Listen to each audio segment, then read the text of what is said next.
At 40, Prince Harry has quietly confirmed what countless onlookers suspected all along. The fact that I lost my mum when I was 12 years old could easily happen again to my wife. Behind the royal titles and constant headlines lies a man shaped by tension, personal struggles, and surprising confessions. Hold up, There's stop several right now. There's several conversations. There's a about conversation how dark your baby is going to be? That conversation I am never going to share. Today, we're delving into the revelations that have everyone rethinking who he truly is and where he's headed next. The shocking confession. In early 2023, Prince Harry said he had felt trapped by royal life for years, a burden that weighed heavily on his mental health.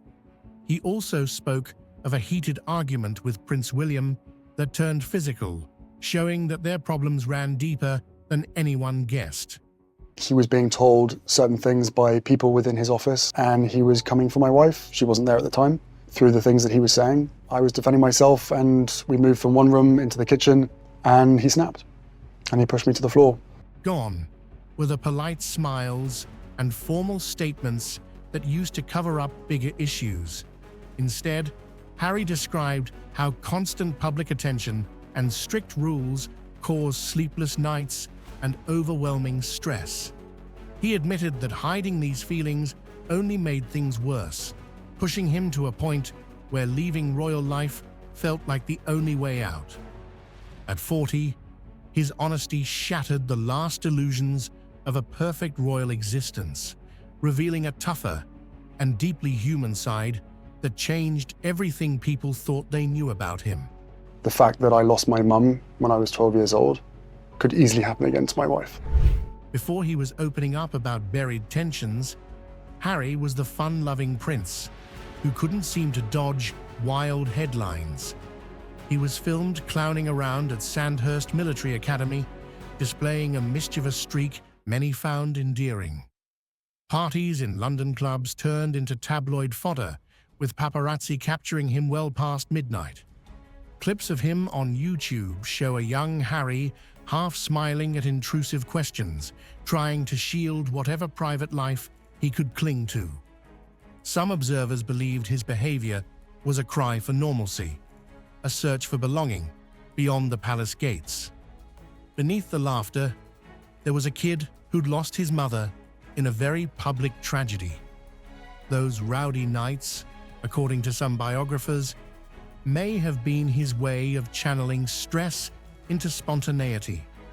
Even back then, people suspected that behind the grin, Prince Harry was grappling with emotional burdens no throne room ceremony could lighten. A strained relationship with the press. No one has ever accused Prince Harry of hiding his disdain for certain press outlets. Old footage shows him at royal engagements, eyes narrowed in frustration whenever tabloid reporters fired off intrusive questions. That wariness formed early in his childhood. After all, Harry saw firsthand how paparazzi hounded Princess Diana, a pursuit that he believes contributed to her tragic end. In later interviews, Harry became more explicit. He criticized specific tabloids for what he called unethical tactics, allegations of phone hacking, relentless harassment, and stories that invaded his private grief. Anything I say about my family results in a torrent of abuse from the press. Legal battles soon followed. Harry's supporters applauded his willingness to stand up for himself, while critics argued he was too quick to paint all media with the same brush. For Harry, it was more than a mere feud. It was personal. He vowed not to let history repeat itself, sparking a battle between royal tradition and modern-day media accountability.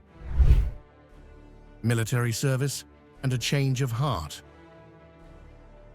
When Harry enrolled at Sandhurst, many assumed it was a phase or a publicity move. Then came the deployments to Afghanistan. Archived news footage and interviews with fellow soldiers reveal a prince who insisted on being one of the lads. Not only did he train rigorously, but he also refused special treatment. His peers describe him as fiercely committed to the mission, someone who hated being singled out because of his royal status. The military experience reshaped Harry's perspective. It was a place where rank and camaraderie overshadowed tabloid headlines. Far away from palace life, he could just be Captain Wales. When he returned to public duties, observers noted a more thoughtful, disciplined prince. Though he still had a playful side, his time on the front lines had clearly made him more introspective. This was a turning point, laying the groundwork for the deeper confessions he'd eventually share with the world. Opening up about mental health.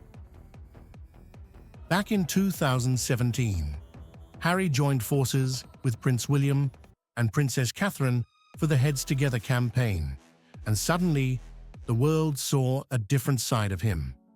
During televised chats and casual Q&As uploaded to YouTube, he spoke candidly about bottling up grief over his mother's death. He admitted he'd struggled with anger and confusion throughout his 20s. This was a watershed moment, because it broke the royal mold of never complain, never explain. Harry insisted that acknowledging mental health issues wasn't a sign of weakness. Fans praised him for turning personal pain into a cause that resonated with countless people around the globe. Critics, however, questioned if Harry was revealing too much. Yet as far as he was concerned, being honest about depression and therapy was the only way to shatter the stigma around mental health.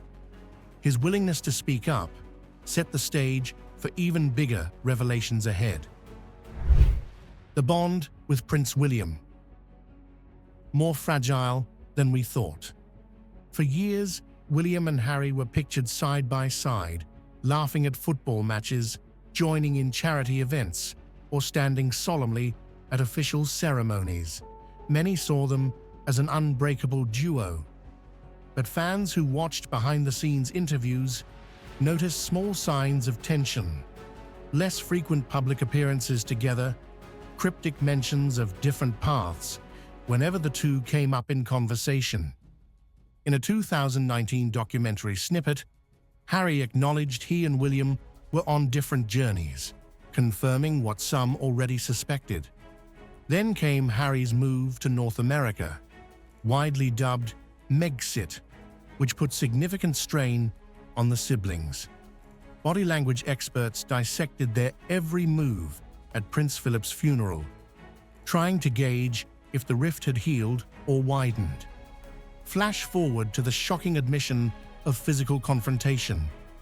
Suddenly, the idea of William and Harry as the perfect brotherly duo shattered, exposing a fragile relationship that may take years to mend. The spark with Meghan Markle. Their initial interview together was like a scene from a romance movie. Harry beaming, Meghan Markle smiling coyly, both finishing each other's sentences. The engagement announcement video on YouTube quickly racked up views as fans fell in love with their love story. Just an amazing surprise. It was so sweet and natural and very romantic. He got on one knee. An American actress, Meghan brought a breath of fresh air to centuries of royal tradition. But not everyone embraced the change. Some critics labeled Meghan too modern and outspoken, while others felt she was a perfect fit for Harry's independent streak. Their wedding combined royal pomp with personal touches, such as a stirring gospel choir. Yet beneath the fairy tale exterior, the couple soon faced a barrage of harsh and sometimes racially tinged headlines. For Harry, already wary of the media, protecting Meghan became a priority. Those close to him noted a growing sense of déjà vu. He'd watched the press hound his mother and refused to let history repeat itself. The Oprah interview, a royal earthquake. When Harry and Meghan sat down with Oprah Winfrey in March 2021, the world held its breath. This is not a surprise to anybody. It's really sad that it's got to this point, but I've got to do something. Highlights of that conversation, found all over YouTube, revealed jaw-dropping claims about royal life. Harry described feeling trapped and cut off financially, At the time, it was awkward. I was a bit shocked. while Meghan shared her struggles with mental health under relentless press scrutiny. The pair also hinted at racially charged comments made about Archie's skin tone by an unnamed family member. Hold up. Stop right now. There are several conversations. There's a about it. conversation. How dark your baby is going to be? That conversation, I'm never going to share. To some, this was a courageous stand, laying bare the deeply private machinations of the monarchy. Others slammed it as a betrayal of an institution that prizes discretion above all else. The interview sparked global debates on everything from unconscious bias to mental health. One thing was clear: Harry was no longer content to play by the old rulebook. In that hour of TV, he shattered decades of carefully controlled royal narrative and ignited a firestorm of commentary worldwide. Stepping away, the Megxit decision. Early 2020 brought an announcement no one expected. Harry and Meghan were stepping back from senior royal duties. YouTube exploded with reaction videos and live news segments. The couple cited a desire for financial independence and a life free from relentless press intrusion. Some in Britain saw it as desertion, abandoning responsibilities handed down through generations. Others applauded what they viewed as a bold move toward personal freedom. In the aftermath, the Queen wished them well, but made it clear they couldn't keep 1 foot in and 1 foot out of royal life. Harry's departure was especially poignant. Once admired as the fun, approachable prince, he'd now become a focal point of intense debate. Was he standing up for his family or turning his back on centuries of tradition? Megxit etched a defining line in the sand, separating Harry from a role he'd never truly been comfortable in, despite public expectations. Lawsuits and legal battles. Harry's fraught relationship with the press went from public frustration to full-blown legal warfare. Footage of him arriving at court, flashes of cameras, reporters calling out questions, flooded news networks and YouTube channels. Harry filed suits against multiple British tabloids over allegations like phone hacking and illegal data gathering. He claimed these outlets crossed ethical lines in their relentless pursuit of royal scoops. This wasn't just a matter of defending his own reputation. Harry sought to expose the entire system that, in his view, profits from invasions of privacy. Critics labeled him naive, suggesting it's impossible to dismantle such a powerful media machine. Supporters saw him as a champion for privacy rights, standing up against an institution that hounded his mother to her final moments. Either way, these court cases showcased Harry's determination. This was personal, a battle waged to protect his family from the media frenzy that haunted his past. Ties to Princess Diana's legacy. Archival footage of Princess Diana and a young Harry often surfaces online, capturing the warmth between mother and son. Harry, giggling in her arms, had no idea the world was already watching his every move. You didn't believe she was dead? For a long time. After Diana's untimely death, he grew determined to honor her compassion and activism. As an adult, he visited sites in Angola where Diana had walked through minefields, picking up her humanitarian work. Harry frequently references his mother's kindness during interviews, explaining how her empathy shaped his worldview.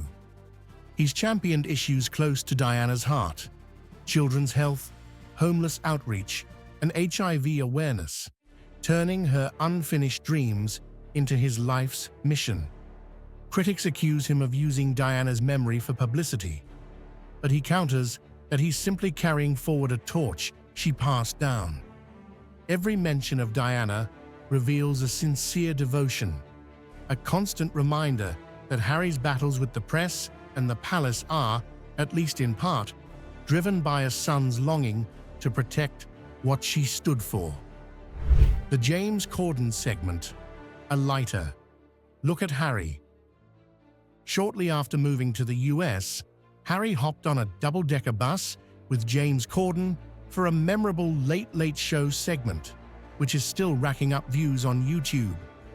The pair sipped tea, joked about the iconic Fresh Prince of Bel-Air mansion, and even FaceTimed Meghan in a relaxed, spontaneous moment. Harry appeared carefree, far from the weighty obligations of royal life. He spoke about Archie's first word, the joys of fatherhood, and the importance of staying safe in the public eye. Viewers got a glimpse of the playful prince that had been overshadowed by palace controversies and tabloid drama. There were no tense family standoffs or stuffy ceremonial protocols, just Harry cracking jokes with an old friend. For many, it was a breath of fresh air, a reminder that beneath the titles and headlines, there was still a regular guy who loved a good laugh with his mates. Invictus Games, a mission of service. Launched in 2014, the Invictus Games stand as one of Harry's biggest achievements. Through YouTube clips of the events, you'll see wounded, injured, and sick servicemen and women competing in various sports, each with a remarkable story of resilience. Harry didn't just lend his name, he poured his heart into the project, attending planning sessions, meeting with athletes, and promoting the games worldwide. He's on record saying the competition spotlights the unconquerable spirit of military veterans, a spirit he respects deeply from his own service. Many participants describe how the games changed their lives, giving them a sense of purpose and community. Harry's personal involvement, handing out medals, offering words of encouragement, shows that this isn't just a PR stunt. The Invictus Games highlight what Harry thrives on: direct human connection, camaraderie, and service to those who've sacrificed so much. It's a living testament to the disciplined, empathetic side he brought home from the battlefield. The reunion for Princess Diana's statue unveiling. In July 2021, Harry returned to Kensington Palace for the unveiling of a statue honoring Princess Diana. Videos show him standing beside Prince William, both wearing subdued expressions that sparked endless speculation. It was their mother's birthday, and the statue was meant to capture her compassionate spirit, surrounded by children she inspired. Despite the tension swirling around them, especially after Harry's decision to step back from royal duties, the brothers seemed unified by grief and respect. Though some watchers noted an uneasy formality, the occasion still felt like a heartfelt tribute. After all, Diana remained the singular figure who shaped both of their lives in profound ways. Post-ceremony, Harry spoke warmly about his mother's impact, expressing hope that the statue would encourage visitors to carry on her legacy. But beyond that, he revealed little about any personal healing with William. The moment, beautiful and bittersweet, left lingering questions about the future of their bond. Documenting the struggle, the me you can't see. Harry teamed up with Oprah Winfrey once more for The Me You Can't See, a docuseries focusing on mental health, available on multiple online platforms. In it, he opened up about ongoing nightmares and panic attacks that he traced back to the trauma of losing Diana.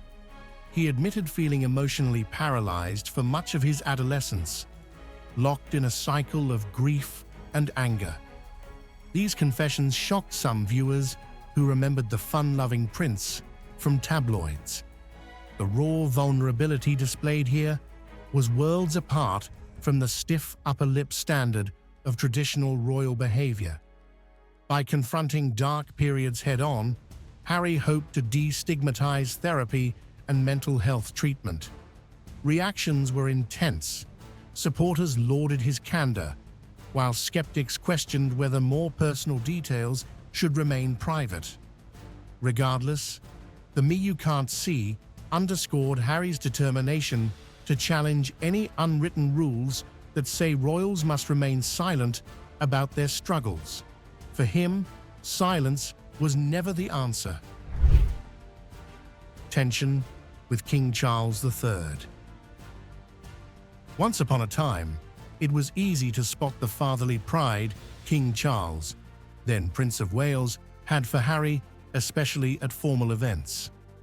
But following Harry's exit from royal duties, cracks in their relationship appeared.